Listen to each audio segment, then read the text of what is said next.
So we know that data is the new asset class, so we all brought waters, which is also an important asset class. I'm joined by a terrific panel here. We have, to my left, Alex Alsup, who's the Chief Product Officer at Loveland Technologies. David Behan, who's the Chief Information Officer of the state of Michigan. Small job. Joel Gurin, who is the Senior Advisor of the GovLab at NYU. And then Tony Scott, who's the CIO at VMware. So thanks so much for all of you for taking some time to talk about something which is important, which is data. We've done some research on data at the McKinsey Global Institute. Big data, open data. We found that open data, for instance, could create over $3 trillion of value globally on an annual basis, which is a big number.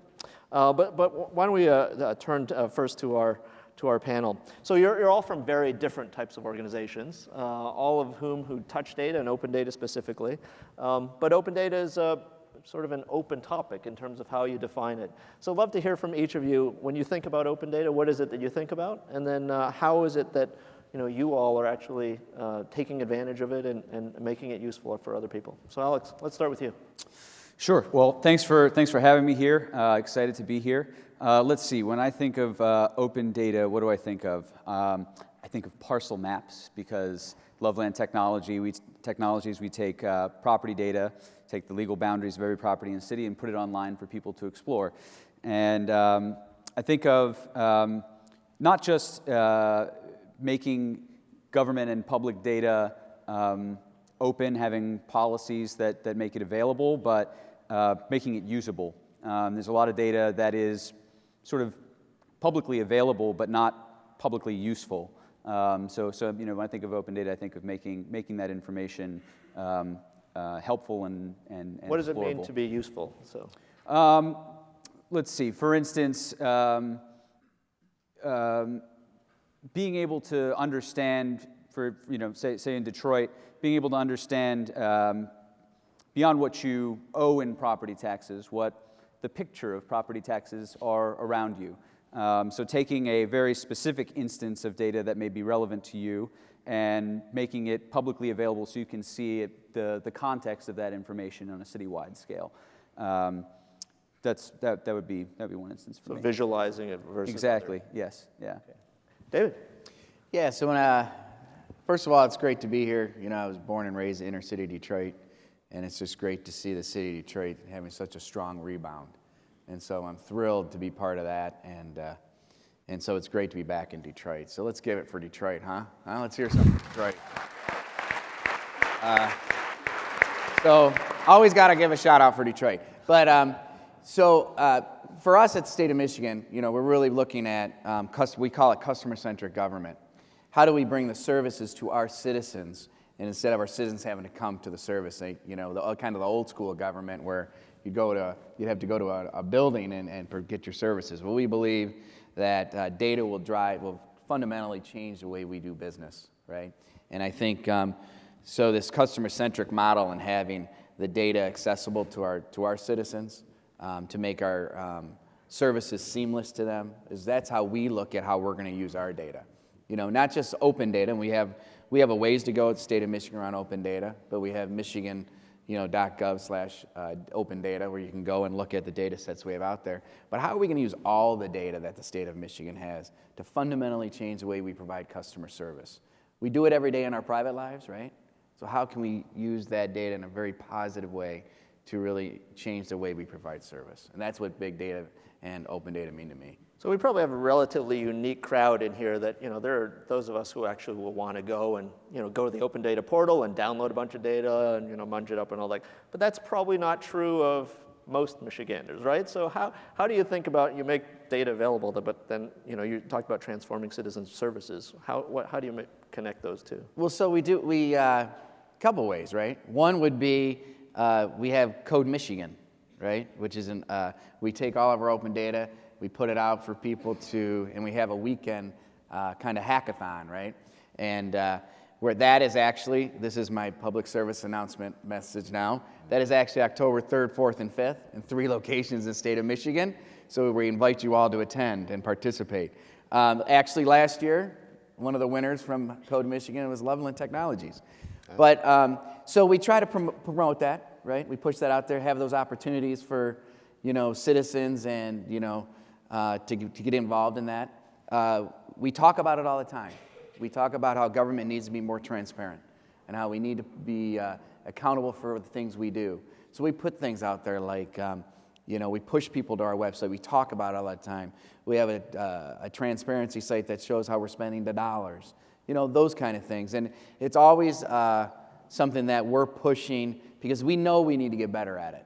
And the only way we can get better at it is by having dialogue with folks on it.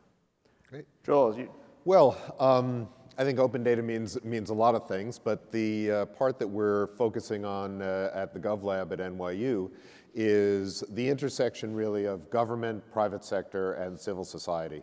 So in a sense, it's transparency plus.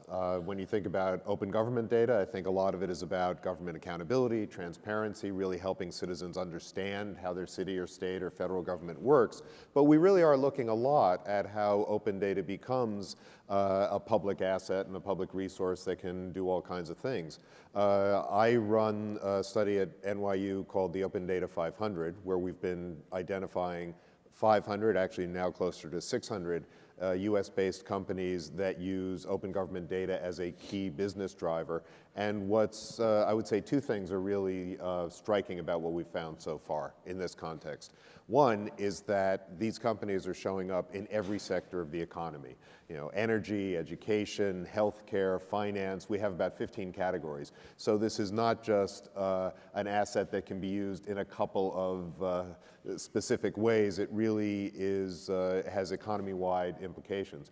And the other thing is that we're finding, interestingly, that a number of these for-profit companies actually also have a civic mission, and that they're using data in ways that not only is profitable to them, but that actually can help citizens or a city infrastructure. So just to take one very well-known example, NextBus, which began a couple of years ago and is now all over the country, very well known for using municipal transportation data to help commuters figure out when the next bus is coming. And on one level, that's simply making a service easier to use. But if you look at their mission statement, they're very much about improving public transportation and making public transportation a more attractive alternative to people than driving their car, which helps, helps the environment, it helps avoid traffic congestion, et cetera, et cetera. And over again, we're seeing companies that are starting not only with a profit motive, but with a civic mission, where civil society and the private sector and government really do come together around open data.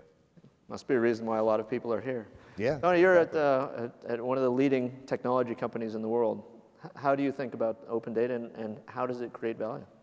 Well, I think it's a pretty powerful force, actually, used correctly. And then you also worry about the flip side, some of the inherent risks or dangers from either bad data itself or, corrupt data, or else data that's inaccurate. And the provenance of data, where it came from, is it a trustworthy source? All those things become, pretty important. The other thing that I've observed that I'm probably getting more and more sensitive to in the current role is that the world is really moving from a sort of, there's a new model for how things are being linked together. And we see it in social media all the time, but we're really becoming a network of things. We think of, for example, the terror network, or we think of the airline network or the communications network. Industries are linking together, cities and government institutions are linking together, and so on.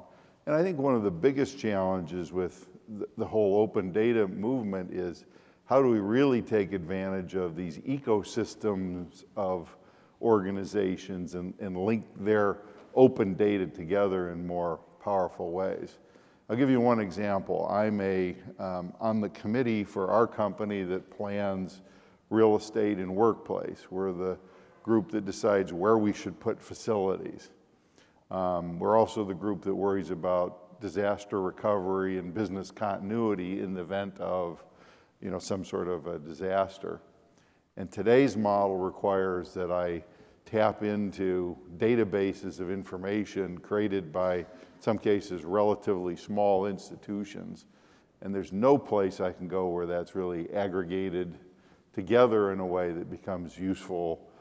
So I still have to do a bunch of work. And just one example of where an ecosystem could probably help. Yeah. Well, Tony mentioned risks, and Alex, I know that in prior conversations you've talked about sometimes open data can cause discomfort. There's discomfort on the part of government officials or others. What are some of the things that actually becomes a little bit challenging, and how do you think about overcoming them?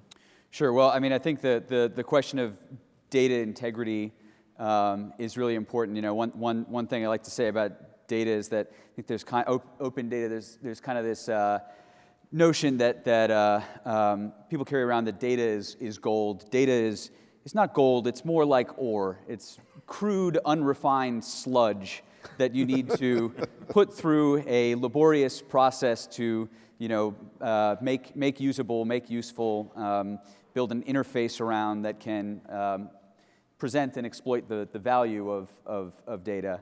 One of the things that we encounter all the time is government departments who are concerned about the integrity of their own data that's been kind of siloed away and not cross-referenced with any other city or state or federal data sets in a long time, and they worry about making it publicly available. What do you mean by integrity? What are the things that people are concerned about? Just that the data is wrong, that it doesn't match reality anymore, that the person who the assessor says lives at that address no longer lives at the address, that the assessment rate is wrong, that the tax rate is wrong. All of that is possible.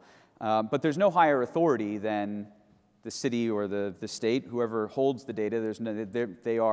They are the God of that data, and if God is flawed, the only thing you can do is put it out to the public and solicit them to tell you that there's something wrong with it.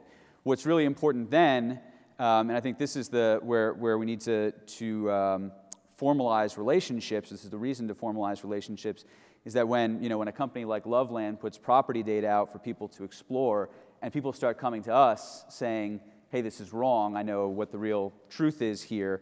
We then need a formal relationship with the relevant department to update that data inside of their system as well as ours, so that we don't get these. Yeah, exactly, right. No, yeah. I look at Loveland for my property tax information, not the city. No, you need to make sure that there's version control, that you're feeding back information, and you're building up that muscle memory between private companies that are collecting this information and government, which ultimately has to be the keeper of that information. Joe? Yeah, I think that whole question of how do you improve the data is really central. I mean, we think a lot of open data as like the two steps are release the data, use the data, but clean and improve the data is really in the middle there. A lot of the work that we're doing at the GovLab is now with federal agencies, and what we've done with the Open Data 500 study is we've used that as a basis for roundtables where we bring together data providers and data users for a real structured dialogue about which of your data sets are really working for us, which ones are not.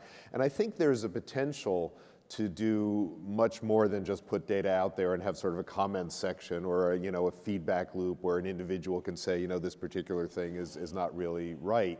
I think there's a lot of opportunities for really doing structured, programmatic interactions between civil society, the private sector, and government to improve these data sets. And our experience on the federal level is that these agencies would love that. I mean, what you have is really smart, really committed tech people taking over the data functions in agencies where these horrible kludgy systems have sort of built by accretion over 30 years. Sludgy. So, it's sludge. So there's a high sludge factor. So really everybody's kind of on the same side here, and I think what we need is a kind of approach that sort of takes the people who are now responsible for old data off the hook, so that somebody in a government agency can come out and say, yeah, I know we have problems here. Why don't we figure out how you can help us fix this?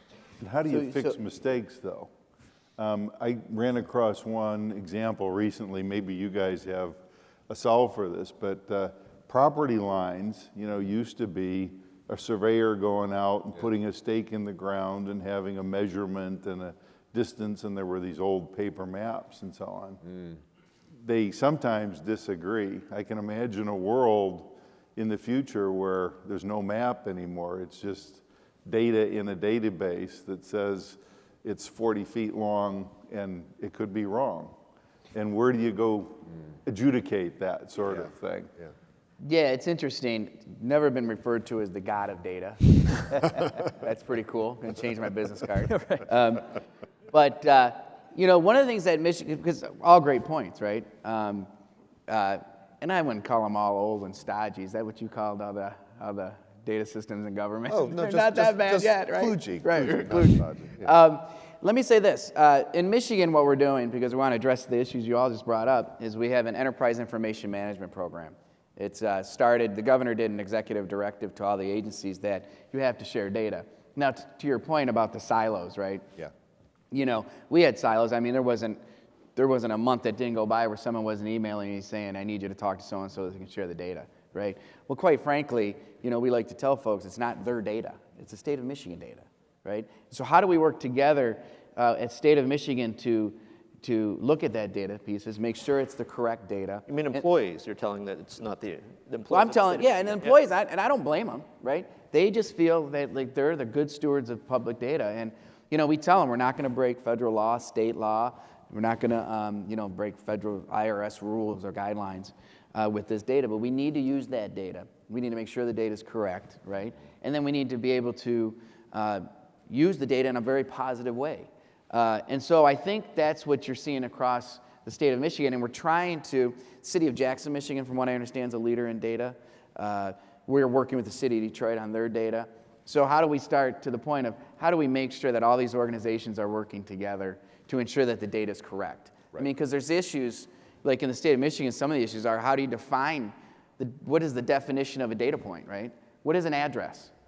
Well, you'd be amazed at how many different areas think an address is something different. Mm-hmm. So it's a long process, but it's a process that we're engaged our private sector partners in, our educational partners, and our local government partners. And it's, you know, again, it's a marathon, so it's going to take some time, but eventually we'll get there because the data is what you call iron. It's iron ore, right? It's ore. Yeah. I mean, there's a lot of things that need to happen to it to make it very useful, and I think, you know, the great work you guys are doing. You know, it's very helpful because we need that kind of think tank to come in and assist us with that. So it's good stuff. It's easy to think about data, right, from the geeky standpoint, the miners who are going to do it. But how important is leadership?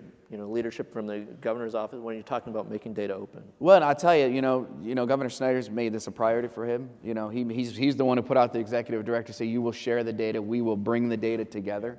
You know, I have all the agency directors have all agreed to it, are on our steering committee, our governing body.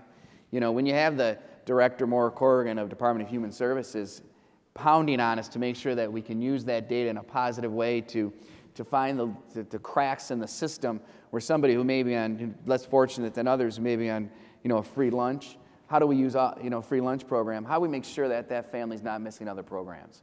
And it's by using that data and making sure that data cross matches so we can find those programs. But the data's got to be right? So the leadership piece. You know, having the executive sponsorship in these programs is critical. If you don't have that, I think it's an uphill battle. So we've talked a little bit about the supply side. How do you get the data out there? How do you make it open? What are some of the challenges? I'd love to talk a little bit about the demand side, people who are using data. And Tony made reference to an ecosystem, right? And so, Joel, I know that at Open Data 500, you've actually been looking at a lot of the uses of this data, not only for accountability and transparency, but also for creating businesses and creating jobs and economic activity. Can you give talk a little bit more about what are the things that you're seeing there, and how does data become a, you know, ore that gets mined and then actually creates? Well, I will say it's all on opendata500.com, so I will not go 1 through 500 here, but I'll give you a couple of examples. I think some of the ones that are most relevant to cities, which in some cases use city data around the country, in other cases use federal data as well, we're seeing a number of different kinds of applications. So one I would call really sort of civic engagement and accountability and municipal management. So we have companies like OpenGov.com or Gavini, which are taking city data which can be very, very different, between Palo Alto and San Mateo, and putting them on common platforms, which helps town hall meetings, and it also helps city managers, for example, say, we have a level of police overtime here that's twice as high as our neighboring city. Why is that? What can we learn from that? So those become very important dashboards, I think, for city management. Spot crime, I think, is a very interesting application that is really mapping crime levels and types of crime around the country, again, both for city comparability and for city management. We're seeing a number of applications in the transportation sector. I mentioned Nextbus, but there are a number that are looking at traffic patterns, at traffic flow, at private transportation as well. And we're seeing a number of interesting applications. New York City, for example, just did this big apps competition that I was an evaluator for.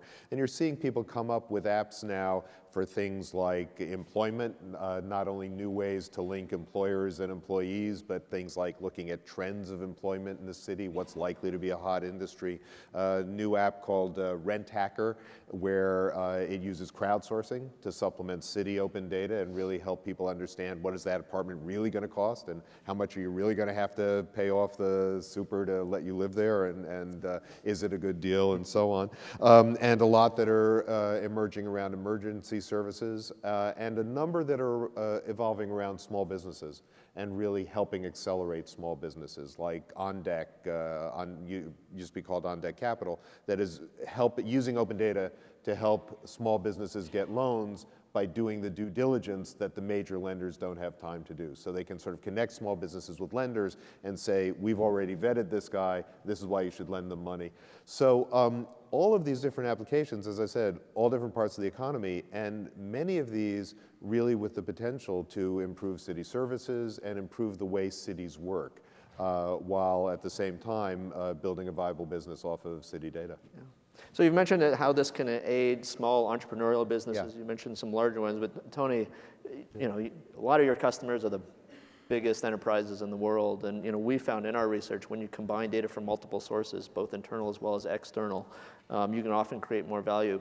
How does a large enterprise think about it? Right? I mean, here in Detroit, we have big businesses as well as smaller ones. Yeah. So. Yeah, I think it's certainly a data age. There's no question about it. Some may know I worked at Microsoft as CIO for about 5 years, and I was on stage with Steve Ballmer on a panel like this and interviewing him, and he said, it may come as a surprise to you, Tony, and he put his hand on my shoulder and he said, most of the data I use in my job doesn't come from your internal systems, and he thought he was shocking me maybe somehow. And it didn't surprise me at all because and we think about just what we all do in our daily lives. If you want to know, the stock price of your company or something you've invested in, you don't go to that company's website, you go to data that comes from somewhere else. If you're at dinner and you want to look up something, you don't, tap into your own private database, you go to Google or Bing or someplace like that. And companies, I think, do the same thing, whether it's researching new products, whether it's finding new cures for, for in the field of medicine and so on. The reliance is on huge amounts of public and open data and shared research data. If we're looking for a new location, that's certainly the source that we go to, and then we ingest it and do different things with it that probably you would never have done 5 years ago or been able to do. Here's one just simple example of how much things have changed. Years ago, I was working at a pharmaceutical company, and it took us, we would get data about the use of, or the sale of the particular medicines once a month. It took almost a month to crunch the data, and then it took another month for people to sort of analyze it and figure out what was going on. In a 3-year period, that went from a month and a month and a month to the data would come in 2 days after the month was over, it would take a day to crunch the data, and it still took a month for people to analyze what was going on. People being the long, pole in the tent there. But the advantage that gave the company, and this was all data that could be shared among a variety of pharmaceutical companies, was much greater information about, what doctors were prescribing, what they were prescribing it for, that aided in the formulation of new drugs. And the whole life cycle of business in every industry is sped up that way every, couple of years. So the half-life is, much shorter now. And I think that's the biggest boon to business, is that we're faster and there's a lot more data that's available to do even better things. And I would just conclude on that point by saying, like one of the first panelists here, I am really optimistic about the economic opportunities that data and the availability of it and the tools for using it will provide. I think it's created the greatest economic opportunity of anything that we've seen in the last, 100 years probably. So I'm pretty excited about it. Terrific. We're going to come to questions from the audience as well, so there are microphones here. But let me also ask, Tony, as you mentioned, the technology is advanced. We're seeing data come, volume, and then it's coming faster cycle times. But that also raises the bar in terms of the skills necessary in order to deal with open data and big data, et cetera. Alex, can you talk a little bit about what that means in terms of being a user of the data itself? Sure. I mean, I think the challenge for companies like us is to build tools that allow for the exploration of this information. I read something recently that I really liked. I think there's everybody talks about intuitiveness and technology systems and apps that are easy to understand at first glance. And I read something that was kind of pushing back on that, and that's saying that you want to make platforms and tools that make challenges to the user visible, but allow them to explore them on their own, to engage with not difficult, but challenging parts of an interface or a system or an app, whatever, and that ultimately the user, by struggling through multiple steps, can come to a much deeper understanding and get greater utility out of what you're building, which I think really informs what we do at Loveland, is take really kind of complicated and archaic things like property taxes and parcel boundaries and try to build tools that enable exploration of the data and allow users to use the system to their own ends, not try to define a single point that they should get to and make it as easy as possible for them to get there, but take them somewhere interesting that goes where they want to go. Life is struggle, so is data. Yes. Well, one of the things, let me, please. one of the things that we're fortunate about, and I'm state government, right? So, we're fortunate. We like to look at the power of the crowd, as you were touching on earlier, right? I mean, quite frankly, there's an app being built right now. We have an app called MyPage, which is, you download that app, and it's our first step towards that vision of customer-centric government, pushing the services there to you, and you can do everything on your smart device. But one of the apps that was out there was, we were thinking about doing was a trails app, right? Michigan has great trails. I think you've all used them. But you know what? We're probably not the best ones to make that trail app. DNR has a lot of data to build that app. So we might build an app and put it out there, and then keep it open so that the crowd can come in and make changes to that app, make that app better, strike up some of the entrepreneurship that you're talking about. Because I do believe the open data pieces, if you use the power of the crowd, I think it can better product. And also I think it does inspire and breed entrepreneurship. I mean, I've started a company off grants.gov. I hope it's in the New York 500. We'll see. check. We'll check it out, right? Yeah, no, and I just would want to underscore that point because I think that's true at every level of government data, that we shouldn't be thinking of open data as just government data. The potential to enhance it and transform it, both with data provided from crowdsourcing, with some experiments that have been done by some federal agencies of using crowdsourcing to actually improve the quality of data, plus data from the private sector. I mean, if we really look at developing that ecosystem, it becomes very, very powerful with government as a kind of central data source and as a driver, but in a way that builds something much more powerful. Absolutely. We've talked about it also as liquid data. That's when sludge becomes even better. We have a question over here. Yeah. Thank you. Great session. My name is Shanti Suresh, and I'm the CIO and co-founder of Saras LLC. We are a technology and scientific company based in Ann Arbor, Michigan.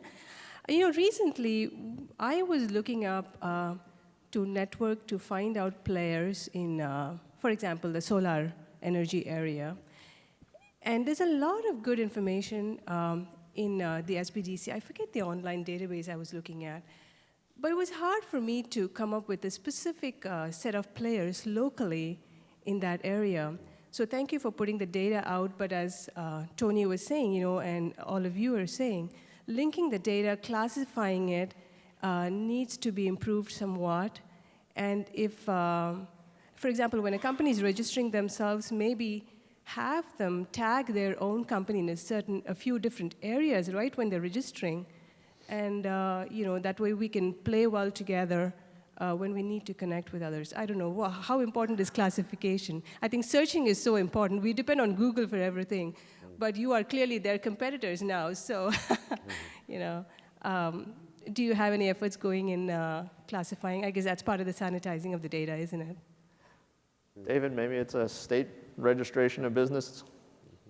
Why does that always have to be the state? No, I'm just kidding. Totally kidding. Yeah, it could be. I mean, it's some of those things that it's how do we put that process, the process. I mean, there is about to be a process around the data too. How do we put that in there so that we can start tagging that data and then exposing it so people can utilize it? Question here? Hi, I'm Michelle Oberholzer. I have a question about the accessibility of the data. When you're thinking about private corporations, they have no inherent responsibility to the entire population to make their data available.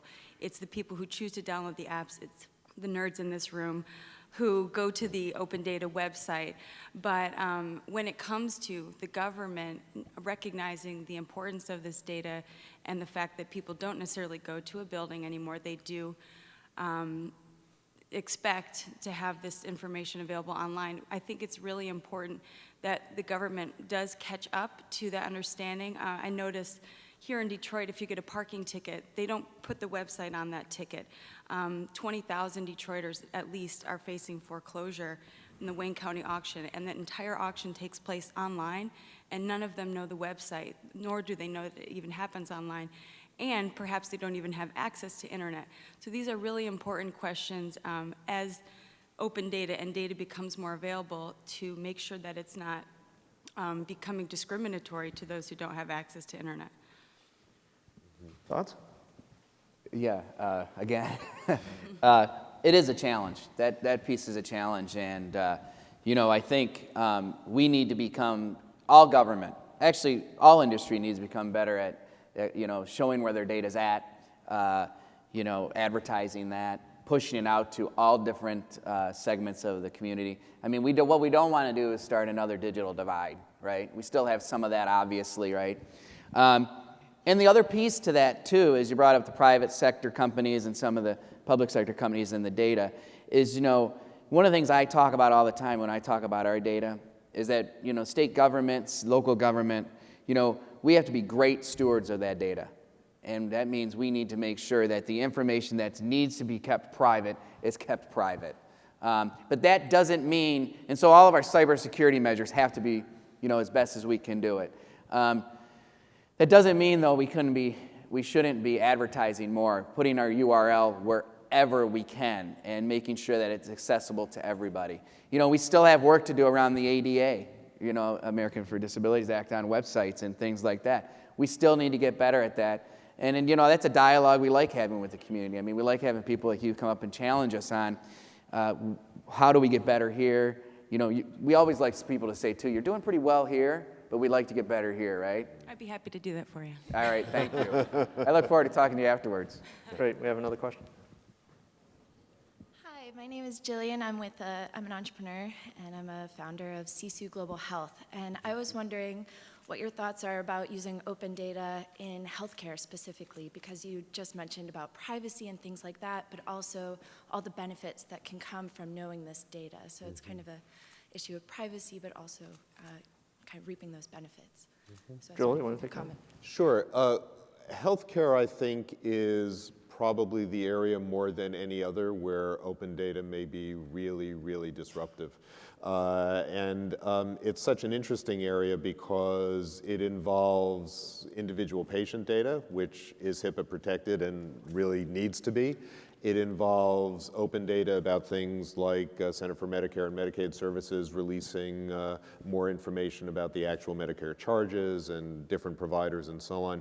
And it involves the attempt to figure out how to take all that private patient data and anonymize it so that it can become a data set that has enough granular information in it that you can do really interesting analyses of, for example, the relationship between different treatments and different outcomes, but at the same time is anonymized to a degree where you can't identify who these individual people are. And you know, I'm not a technologist, but just from what I hear from people, it seems to me that that particular question of whether or not you can create large, anonymous, but very useful data sets is still being very actively debated, and it's probably more important in healthcare than anywhere else. So I would say if that problem is solved to a degree that we can use all this kind of data in a way that people are comfortable is anonymous and secure, it's going to open up huge opportunities. If that problem is not solved and everybody knows it's not solved, there's still a lot of opportunity in healthcare, but not as much. And if people think they've solved that problem and then somebody cracks the code and suddenly releases a ton of private patient records, it will not be pretty. So I think there are a number of different possible paths forward for healthcare data, and I think a lot of them really rely on that technological and social question. If There it is solvable, hope there. There is hope on. You know, I know of one example, and I don't know all the details, but I can give you the information to someone who might, where someone used open health data to look at asthma in kids, and then you put a chip on an inhaler. Yeah. That's how they gathered all that public information, right? And I think it was actually one of the White House's top 100 healthcare innovations in the past year or something. It's Propeller Health, I Yeah, think they're yeah, calling themselves yep. now. It used to be Asmopolis, now it's Right. Propeller Health. No, that's a great example, and actually one of the solutions to this is where people are voluntarily sharing information. Opting in, And you are seeing a lot more of that, even on sites like Patients Like Me, where people share their experiences.